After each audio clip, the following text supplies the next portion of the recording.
सबकी aspirations high होती हैं। जो भी जॉब में है सब ये मानते हैं कि उनकी प्रमोशन हो, उनकी ग्रोथ हो, टाइम टू टाइम ग्रोथ हो।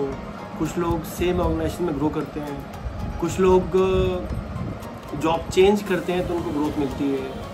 कुछ लोग ऐसे भी होते हैं जो स्टक हो जाते हैं एक लेवल, चाहे कोई भी लेवल। आज मैं आपको जो बातें बताने वाला हूँ that is basically about getting stuck in one role and unable to move to the next role.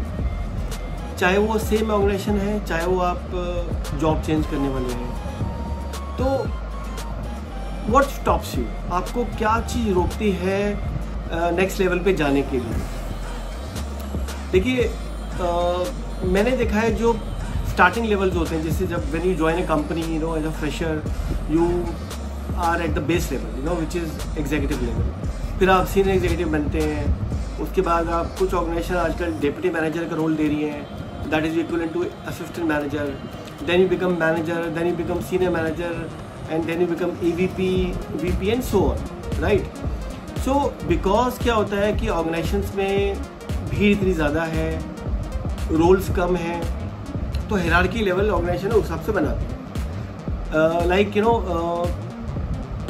in some MNCs what I've seen that there are different bands, you know, where you can actually cover and, you know, grow.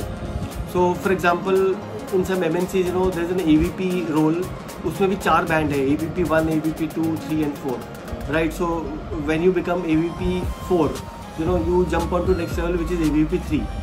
So अगर आपकी promotion cycle है 2 महीने की एक बार या 2 साल की एक बार, या you know as per your performance, तो आप 4 बनेंगे, फिर 3 बनेंगे, 2 बनेंगे, देन 1 बनेंगे। इससे क्या होता है, ऑर्गेनाइजेशंस को टाइम मिल जाता है। See, employee is getting growth, right, and employer is also getting time to give a promotion to the employ.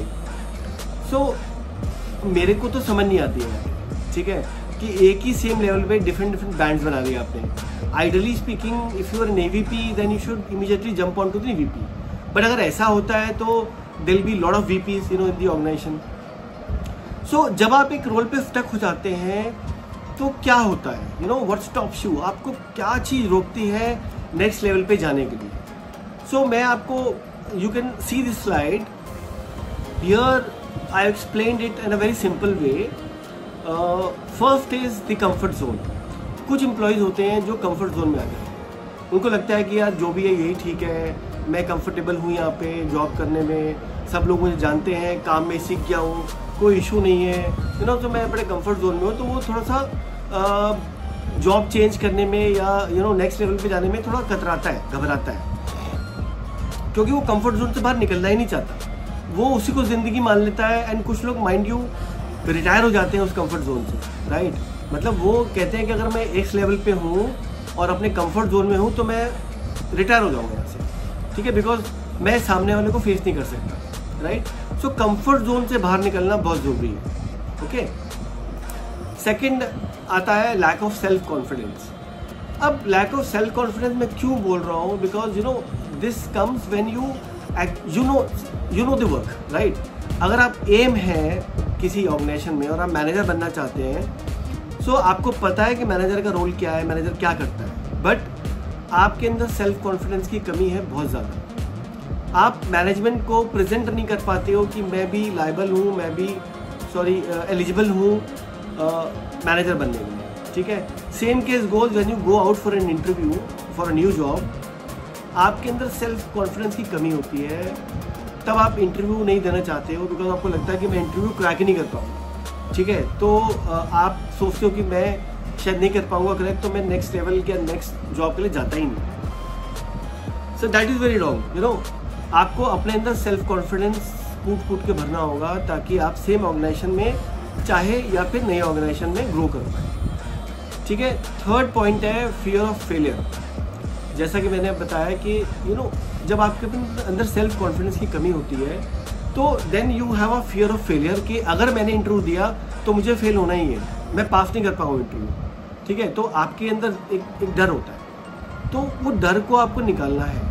अगर आप डर को नहीं निकालेंगे तो आप नेक्स्ट लेवल पे जा नहीं पाएंगे। At least give a try, at least do a self evaluation outside the market, in the market, right, outside your organisation के exactly what your worth is. So जो फियर ऑफ फेलियर है, जो आपको असफलता का डर है आपके मन में, उसको आपको निकाल के बाहर फेंकना। Otherwise you will not be able to grab the next level, चाहे आपकी सेम ऑर्गेनाइजेशन में हो या आपकी नई ऑर्गेनाइजेशन में। आप परेशान रहेंगे, आपका मन में काम में मन नहीं लगेगा, फिर आप मान लेंगे मैं कंफर्ट जोन में आ गया हूँ, तो कंफर्ट जोन में रहेंगे आप, ठीक है, बिकॉज आपके अंदर सेल्फ कॉन्फिडेंस की कमी है। दूसरा आपके अंदर फेलियर का फियर है कि मैं कहीं फेल ना हो जाऊँ, ठीक है ना।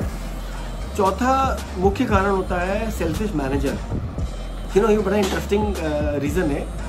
कुछ ऑर्गेनाइजेशन में मैंने देखा है कि जो मैनेजर्स होते हैं बड़े सेल्फिश होते हैं। उनको ये पता होता है कि यार एक्स आदमी इस रोल के लिए फिट है और एक कर रहा है काम, और आप 6 साल से 8 साल से वही काम कर रहे हैं और बखूबी कर रहे हैं, ठीक है।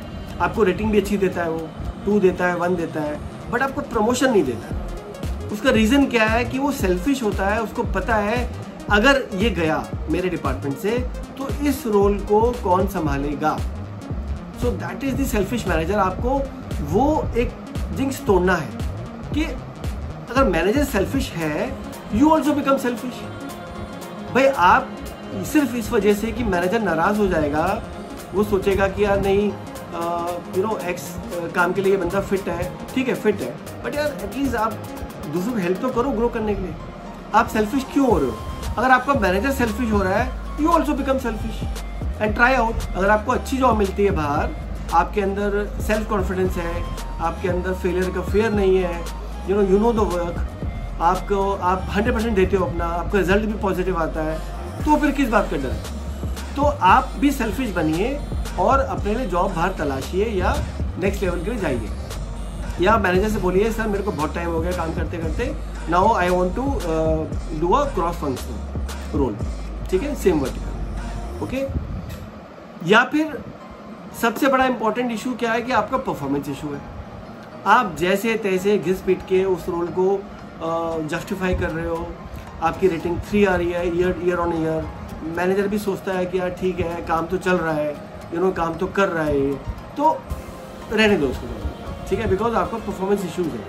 आप बहुत अच्छा कर नहीं पाते हो, बहुत ख़राब भी नहीं करते हो, एवरेज कर रहे हो, आपकी performance up to the mark है नहीं, ठीक है, तो वो आपको घसीटता रहेगा, चल यार कोई बात नहीं, एटलीस्ट जो काम कर रहा है वो तो कर रहा है, ठीक है, कोई बात नहीं, मुझे कोई फ़र्क नहीं पड़ता। तो आपको ये देखना है कि आप अपने परफॉर्मेंस इश्यूज़ को कैसे दूर कर सकते हैं।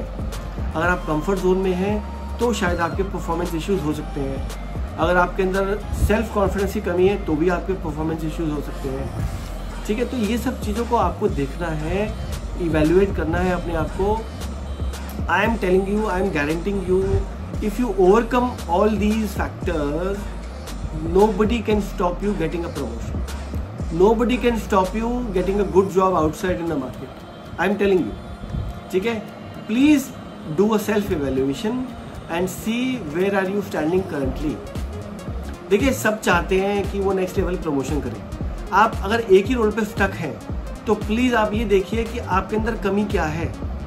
क्या ये जो मैंने चीज़ें बताई हैं आपको इनमें कमी है या फिर कोई और रीज़न है? अगर कोई और रीज़न है तो आप देखिए कि क्या रीज़न है।